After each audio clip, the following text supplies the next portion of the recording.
एक छोटे से गांव में एक सकूबाई नाम की औरत रहती थी। उसका एक बेटा भी था राजेश, जो कि पढ़ाई में बहुत होशियार था।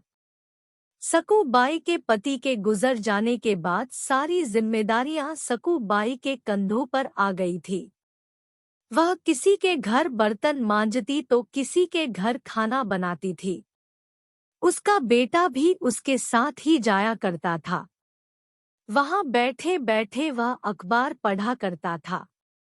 एक दिन जब वह अखबार पढ़ रहा था तो एक औरत आकर बोली, अरे राकेश, अखबार पढ़ने तू कौन सा बड़ा अफसर बन जाएगा, जाकर अपनी माँ का हाथ बटा।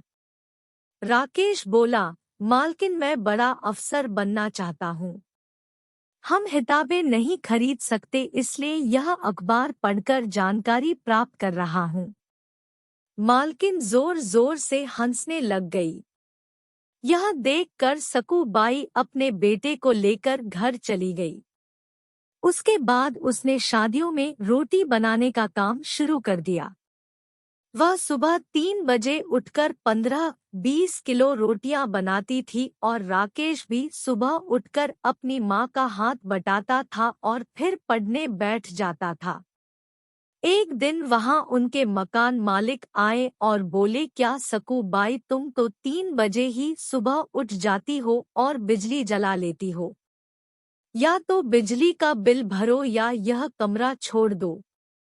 यह बोलकर मालिक गुस्से में चला जाता है। राकेश लालटेन लगाकर पढ़ाई करने लगा और सकूबाई भी उसी में गुजारा करने लगी।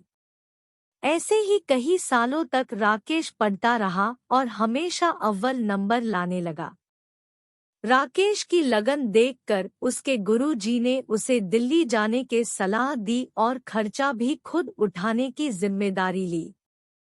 वह दिल्ली जाकर पढ़ाई करने लगा। एक दिन जब वह परीक्षा देने जा रहा होता है, तब उसे एक गाड़ी टक्कर मार जाती है। उसके सर पे और बाएं हाथ पर चोट लग जाती है। वह दाएं हाथ से लिखने का निर्णय लेता है।